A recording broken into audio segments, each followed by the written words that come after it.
कभी ऐसा महसूस हुआ है कि हम हर वक्त कनेक्टेड तो रहते हैं, लेकिन अंदर ही अंदर कहीं ना कहीं बहुत अकेलापन महसूस करते हैं? चलिए आज अप दीपो भव किताब के जरिए इस मॉडर्न प्रॉब्लम का एक बहुत ही पुराना, एक बहुत ही पावरफुल सॉल्यूशन समझते हैं। ये बात थोड़ी चौंकाने वाली है ना, कि दुनिया की सारी जानकारी हमारी उंगलियों पर है, फिर भी हम अंदर से इतना खालीपन महसूस कर रहे हैं। और ये किताब ठीक इसी प्रॉब्लम की जड़ तक पहुंचती है। तो सवाल ये है कि आखिर हमारे दिमाग के अंदर चल क्या रहा है? मतलब इतनी टेक्नोलॉजी के होते हुए भी ये खालीपन आ कहाँ से रहा है? चलिए इसी को समझते हैं। और यही हम पहुंचते हैं आज के समय के सबसे बड़े कॉन्फ्लिक्ट पर। एक ऐसी स्टेट जहां हम जुड़े हुए तो हैं, पर असल में एकदम अकेले हैं।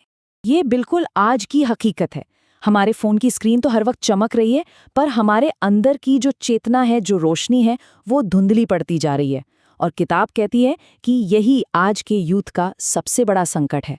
तो चलिए अब जरा इसके पीछे की साइंस को समझते हैं और देखते हैं कि कैसे हमारा दिमाग अनजाने में ही हाईजैक होता जा रहा है। इस पूरी डिजिटल लत के सेंटर में है डोपामीन लूप। मतलब ये कोई असली खुशी नहीं है, ये तो बस एक नकली से रिवॉर्ड का लालच है जो हमें बार बार फोन उठाने पर मजबूर करता है।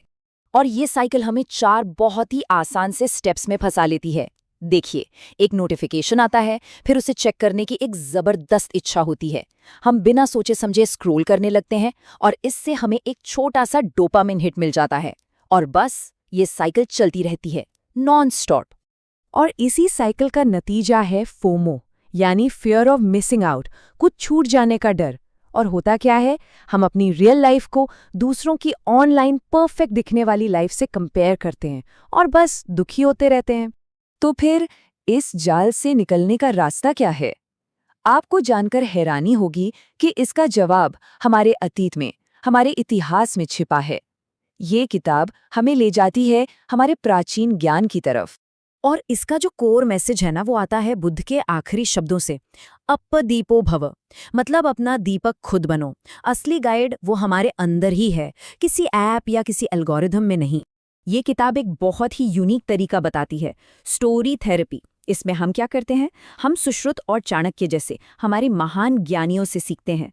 वो लोग जिन्होंने बिना किसी बाहरी वैलिडेशन के, बिना लाइक्स और कमेंट्स के इतनी बड़ी सफलता पाई। उनकी लाइफ स्टोरीज हमारे लिए एक तरह का ब्लूप्रिंट बन जाती हैं। ये सिर्फ हिस्ट्री लेसन नहीं है, ये एक प्रैक्टिकल तरीका है इन कहानियों को यूज करके अपने दिमागी एल्गोरिथम को फिर से लिखने का, उसे रीप्रोग्राम करने का, ताकि इस डिजिटल एडिक्शन से बाहर निकला जा सके। तो चलिए देखते हैं कि ये असल में काम कैसे करता है।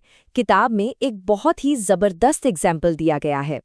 सोचिए, सर्जरी के फादर कहे जाने वाले सुश्रुत, उनके पास क्या था? कोई मॉडर्न टेक्नोलॉजी नहीं थी, 0 रिसोर्स थे। और आज हमारे पास इनफाइनाइट रिसोर्स हैं, फिर भी हम डिस्ट्रैक्टेड हैं। ये अपने आप में एक बहुत बड़ा सबक है। और ये तो अविश्वसनीय है। सुश्रुत ने 121 से ज्यादा सर्जिकल इंस्ट्रूमेंट्स डिजाइन किए। और कैसे? सिर्फ अपनी ऑब्जर्वेशन और लगातार प्रैक्टिस के दम पर। तो ये क्या दिखाता है? यही कि असली पावर टेक्नोलॉजी में नहीं है, वो हमारे अपने अंदर के फोकस में है। सुश्रुत की कहानी से हमें एक बहुत बड़ी सीख मिलती है कि जब रिसोर्स नहीं होते ना, तो प्रैक्टिस ही सबसे बड़ी टेक्नोलॉजी बन जाती है। मास्टरी अंदर से आती है, बाहर के गैजेट से नहीं।